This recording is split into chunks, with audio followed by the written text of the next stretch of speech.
Olá pessoal, tudo bem? Então, neste vídeo aqui nós vamos falar um pouquinho sobre as pessoas jurídicas responsáveis no caso da responsabilização civil do Estado, um pouquinho também sobre a responsabilidade do agente público e a questão da prescrição das ações contra o Estado, tudo bem?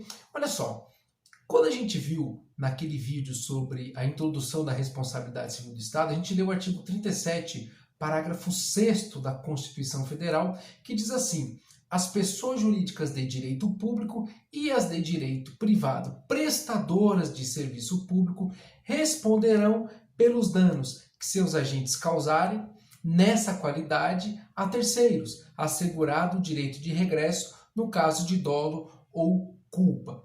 Então vamos lá. Quem são as pessoas jurídicas de direito público? Então, quem vai responder? União, Estado, Distrito Federal, município.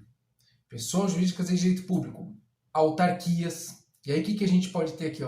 Autarquias, podemos ter agências reguladoras, fundações públicas de direito público e as associações públicas, porque todas elas são pessoas jurídicas de direito público.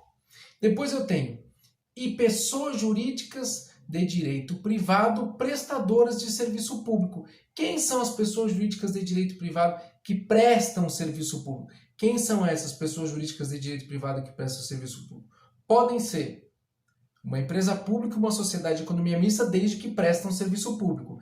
Porque nós temos empresas públicas e sociedades de economia mista que exploram a atividade econômica. Banco do Brasil, Caixa Econômica Federal, Petrobras, todas elas são entidades da administração pública indireta, sejam empresas públicas ou sociedades de economia mista, que exploram a atividade econômica, tudo bem? Aí neste caso aí, neste caso de exploração de atividade econômica, a responsabilidade delas é subjetiva, vai ter que demonstrar a culpa, tudo bem? Não vamos confundir. E quem mais que é pessoa jurídica de direito privado que presta serviço público? As concessionárias de serviço público.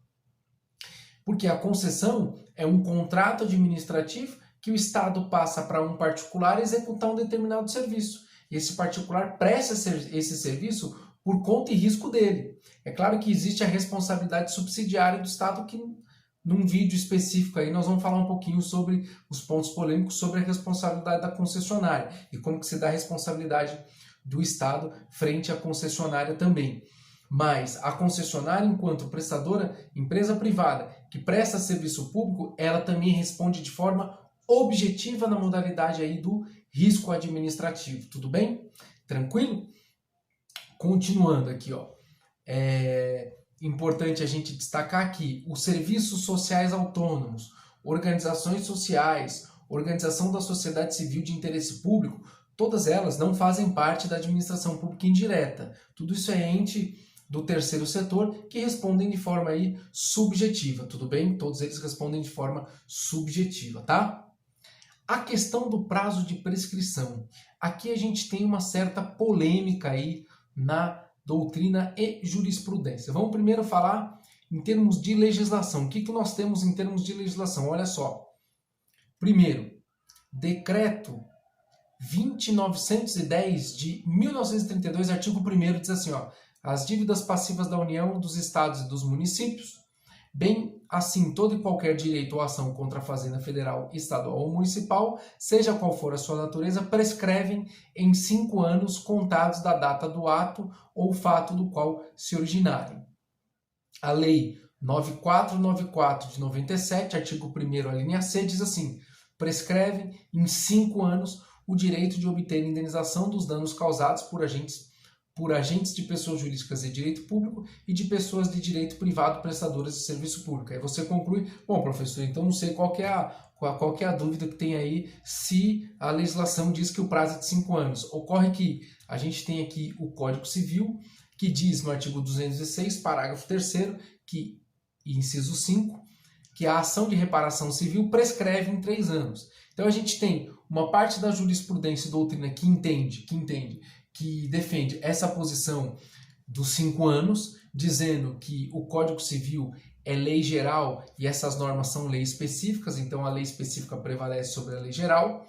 E uma outra doutrina doutrina e jurisprudência que entende que tem que se aplicar o Código Civil porque ele é norma posterior e mais benéfica. Tá aí, a gente não tem aí assim decisão assim assente sobre o tema, tá? Para efeitos aí de concursos públicos, provas aí de OAB, eu iria aí, concurso público eu iria aí pelos 5 anos. Prova de OAB, como a OAB, na verdade, ela entende que essa jurisprudência, pode entender que essa jurisprudência é mais benéfica, talvez caminhasse aí pelo prazo de 3 anos, mas não posso afirmar isso com absoluta certeza para você. Para efeito de concurso, eu iria no prazo de 5 anos, ok? Tudo bem? Olha só, às vezes o prazo prescricional depende do lado que a gente está, né? Se a gente está do lado da fazenda pública ou se a gente está do lado do particular, né? Então vamos lá. O agente público. A gente sabe que nós, como particulares, se o Estado cometer um dano, a gente vai acionar quem? O Estado. E o Estado tem o direito de recurso contra o agente público, ok? Essa responsabilização do Estado frente ao agente público, ela é de forma subjetiva. Ela é de forma subjetiva. A STF até disse que isso se trata de uma teoria da dupla garantia. Por quê? Porque é o direito do particular ser indenizado pelo Estado, dos prejuízos que ele sofreu, e a garantia que o agente público vai ter de ser cobrado só pelo Estado. Então, vamos sempre pensar no motorista lá da ambulância do município, ok? Que bateu no seu carro e causou dano a você. Você não vai acionar o motorista, você vai acionar quem? O município. Então essa é a dupla garantia que você vai receber do Estado, do município que te causou o dano, e que o agente público ele vai se defender perante o município de forma subjetiva, vai ter que demonstrar ali, o município vai ter que demonstrar, no caso, que esse agente público agiu com dolo, com culpa, ok?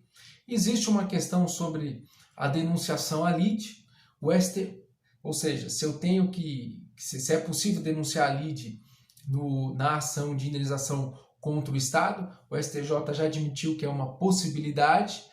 A maioria da doutrina defende a vedação, pois ao se colocar o agente público aí no processo, ocorre uma ampliação da discussão do mérito dessa ação, enfim, então também tem esse posicionamento, mas a maioria da doutrina defende que é vedada a chamada denunciação à lide, tudo bem? STJ já admitiu aí a possibilidade, tudo bem? Tranquilo? Então, são esses pontos que eu queria dizer para você nesse vídeo. Nós vamos ter mais vídeos aí sobre agora pontos polêmicos, casos práticos, vale a pena a gente continuar acompanhando aí esses vídeos aí bem objetivos para você também não se enjoar de mim nesses tempos aí de Covid-19. Vamos lembrar o seguinte, né, pessoal, que quanto de direito administrativo a gente viu nesse episódio da Covid-19, né, ó. Poder regulamentar, os decretos emitidos aí pelo presidente da República, prefeitos, governadores, isso é poder regulamentar.